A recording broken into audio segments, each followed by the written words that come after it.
오늘도 클릭해주셔서 감사합니다. 구독과 좋아요 부탁드립니다.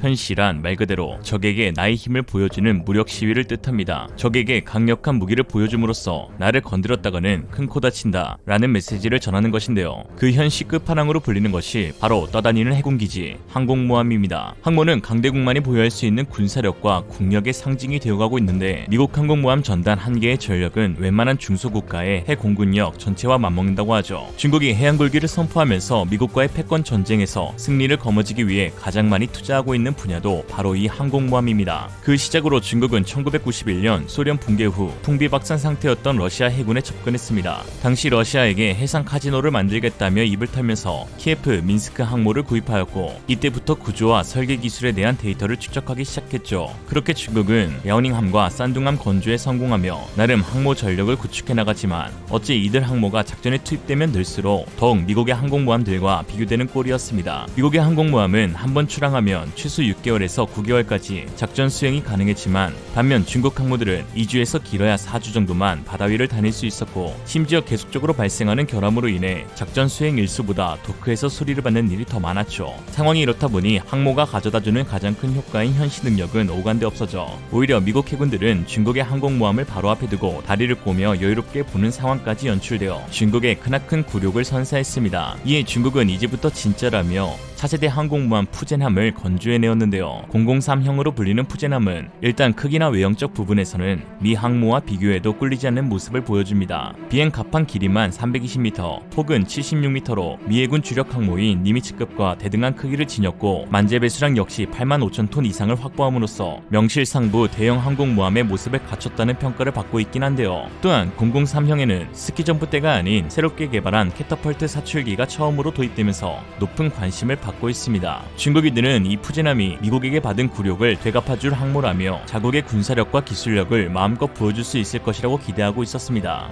이에 6월 17일 예정된 진수식은 역사상 최대 규모로 꾸며질 것이라는 분석이 많았죠. 그러나 어째 진수식은 썰렁하기 그지없었습니다. 굉장히 조용하고 엄숙한 분위기로 진행되었고, 더욱 충격적인 것은 그렇게 떠벌리기 좋아하는 그가 모습을 나타내지 않았다는 것입니다. 바로 중국 국가주석 시진핑이 진수식에 불참한 것인데요. 시진핑뿐만 아니라 고위층 관료직들도 대다수 참가하지 않았고, 그저 중앙군사위 부주석인 슈치량만이 이날 진수식을 주관했을 뿐이었습니다. 과거 랴오닝함과 산둥함의 진수식 때는 시진핑이 직접 식을 진행했던 것과 사뭇 다른 모습이었죠. 더구나 003형이 탑재했다는 첨단 캐터펄트는 미국 이외 국가에서 탑재한 최초의 사례이기에 자랑할 것 있으면 자랑하고 싶어하는 중국이 그날따라 왜 그랬을까 하는 의구심이 들기 마련이었습니다. 이에 군사 전문가들은 다소 충격적인 분석을 내놓았는데요. 중국 내부에서 자체 평가를 마친 푸젠함은 그들 사이에서 그저 돈만 많이 든 실패작으로 평가되고 있다는 것입니다. 푸젠함이 역대급 망작이라고 평가받는 데의 가장 큰 핵심 원인은 바로 전력 부족 현상인데요. 6월 19일 중국 관영 매체 관찰자망은 푸젠함은 설계 영역에서 전 항모인 산둥함의 기술이 대거 포함되어 있다라고 보도했습니다.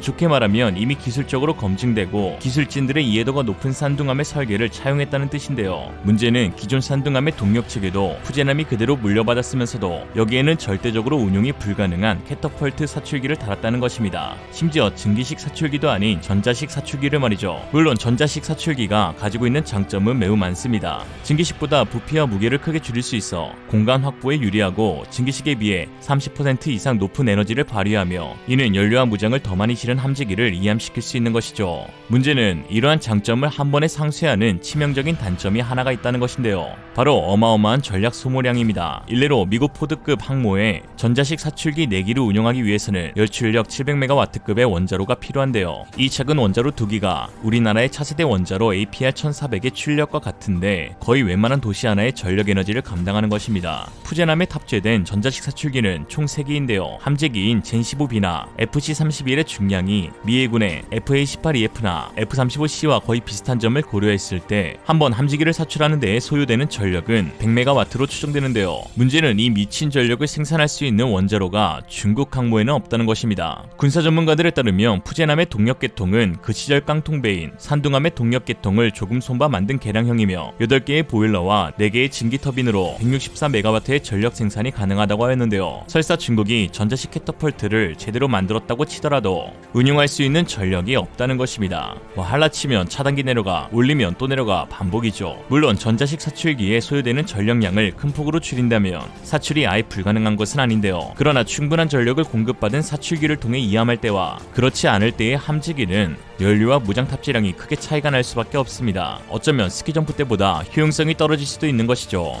가뜩이나 중국 함재기인 젠15는 고질적인 엔진 성능 부족을 겪고 있기 때문에 높은 중량을 지닌 공대함 공대지 미사일의 탑재는 거의 불가능하고 순찰 임무를 제외한 교전 수행 능력은 사실상 전무한 상태입니다. 이 모든 사태의 사실 근본적인 출발은 중국 전투기의 엔진 문제에서 비롯된 것인데요. 중국은 함재기의 엔진 결함으로 인한 추력 부족 문제를 해결하기 위해 항공모함의 전자식 사출기를 다는 다소 이해 못할 선택을 취했고 사출기 전력을 충족할 원자로의 개발 실패로 이도저도 아니게 됐다는 것이죠. 중국에서 개발 중인 전투기 엔진인 WS-15는 개발 단계에서 몇 차례나 터빈 블레이드가 깨지는 등의 신뢰성 문제가 발생하고 있습니다. 결국 중국은 자국의 함재기에 러시아산 AL-32F 엔진을 긴급 수입해 장착하기로 하는 등 엔진 문제에 있어 심각한 기술 부족 상황에 처해 있다는 것을 여러 차례 드러낸 바 있었는데요. 중국산 엔진이 가진 가장 큰 문제는 기체 중량 대비 추력이 형편없다는 것입니다. 이는 중국 전투기들이 설계 초창기에 지향했던 고속 고고도 요격기 임무 수행을 불가능하게 만들죠. 특히 중국의 스텔스기인 젠20은 스텔스기임에도 불구하고 스텔스 성능의 엄청난 마이너스 요소인 카나드를 집어넣는 초유의 설계를 도입했는데요. 카나드는 비행기 동체 앞부분에 위치한 작은 날개로 전투기의 안정성 및 기동성을 향상시키는 역할을 하는데 일반적으로 카나드를 장착한 항공기는 전방 레이더 반사 면적 RCS가 증가하게 되어 레이더에 피탐될 확률이 높아집니다. 이에 스텔스 성능을 중시하는 미국에서는 굳이 카나드를 달지 않죠. 이게 참 이해 못할 중국 특징 중 하나인데 문제가 발견되면 근본적인 원인부터 해결해야 하지만 자꾸 이상한 뭘 답니다. 카나드니 사출기니 사실상 일시적인 대안일 뿐 궁극적인 해결 방안이 아닌 것이죠. 이런 상황 가운데 최근 중국을 경악하게 할 만한 소식이 한국에서 들려왔습니다. 드디어 한국형 차세대 전투기인 KF-21 보람의 CJ1호기가 그 위용을 드러냈는데요. 특히 해외 외신들은 쌍발로 탑재된 엔진의 우수한 성능에 감탄하며 KF-21이 한국형 항공모함에 탑재되는 함재기가 될 수 있다고 하였습니다. 지난 7월 8일 군 당국과 카이는 곧 최초 비행을 앞둔 KF-21의 택싱 장면을 언론에 첫 공개했습니다. 이날 모습을 드러낸 CJ1호기는 설계에서 생산까지 국내 기술로 개발 중인 한국형 전투기 프로젝트의 첫 작품인데요. 앞서 KF-21은 저속, 중속, 고속 지상 활주 시험을 거치며 안전성을 점검했습니다. 카이의 김남신 KFS 사업관리팀장은 KF-21의 엔진 소리를 들으니 생산 현장에서 일하고 있는 모든 분들과 함께 고생했던 생각이 떠올라 가슴이 벅차오른다며 감회를 밝혔습니다. 지난 5일에는 엔진을 점화해 추진력이 제대로 나오는지 엔진 자체 동력으로 전투기 기능이 제대로 작동하는지 확인하는 지상시험 마지막 단계 엔진런을 진행했는데요.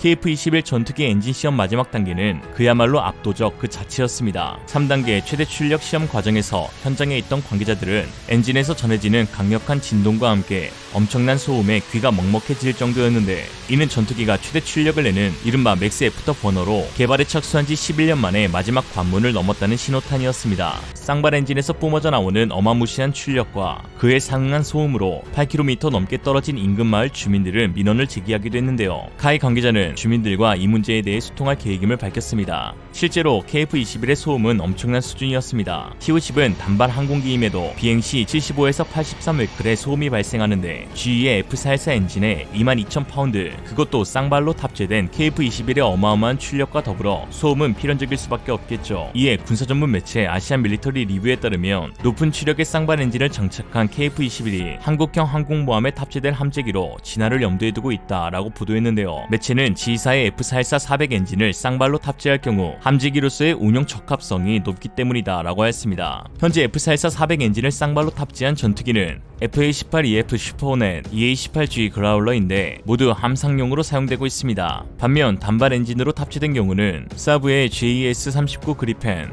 인도의 HAL 테자스, 이스라엘 크피르인데요. 함재기로는 사용되고 있지 않습니다. 인도가 테자스를 해군 항모 함재기로 변환을 추진했다가 테자스 자체에 떨어지는 성능과 단발 엔진 추력 부족 문제로 일단락되고 인도 해군의 요구로 쌍발 함상 전투기 개발 사업인 TDBF로 대체되었는데요. TDBF 자체가 트윈 엔진 데크베이스 5 스타파이터로, 즉 쌍발 함상 전투기의 약자입니다. 단발은 엔진이 한 개라는 의미이며 두 개면 쌍발로 부르고 그 이상은 숫자를 붙여 부릅니다. 단발 엔진은 일단 엔진이 한 개이므로 같은 엔진인 경우에는 다발에 비해 속도가 낮지만 연료 소비 효율이 좋으며 기체 중량을 경량화하기 쉽고 정비성이 좋습니다. 그러나 엔진이 하나뿐이라서 쌍발 대비 추력이 떨어지면 물론 엔진 축을 돌리는 힘에 대한 반작용을 제어해야 하고, 무엇보다도 단발의 가장 치명적인 문제점은 공중에서 엔진이 꺼지면 그대로 활공기가 되어버린다는 것이죠. 쌍발 엔진은 당연히 단발에 비해 추력이 배로 좋고 이처럼 높은 추력을 기반으로 더 많은 무장을 탑재할 수 있으며 단발 대비 상대적으로 납작한 형상을 만들 수 있기 때문에 공기 저항을 줄이는 데도 유리합니다. 특히 최근 지휘사는 깜짝 놀랄만한 발표를 했는데요. 알딜리베로 지휘항공 군용 엔진 사업 부사장은 기존 F414 엔진은 리트로피트 방식으로 F414E 모델로 업그레이드를 할 수 있기에 한국형 전투기 KF-21에도 적용 가능하다고 밝힌 것인데요. F414E는 EDE와 EFE 장점을 흡수, 무려 18% 향상된 추력과 내구성을 제공한다고 합니다. 26,000파운드의 엔진 2기, 즉 54,000파운드의 미친 추력을 갖게 되는 것이죠. KF-21, 한치 앞도 할 수 없는 동북아 정세와 각국의 치열한 영유권 분쟁 속에서 대한민국의 수호신이 되어 국가의 안보를 든든히 지켜줄 것으로 기대됩니다. 이상으로 리얼리즘이었습니다. 여러분의 생각은 어떠신가요? 현명하고 지혜로운 여러분의 의견을 지금 댓글에 남겨주세요. 감사합니다.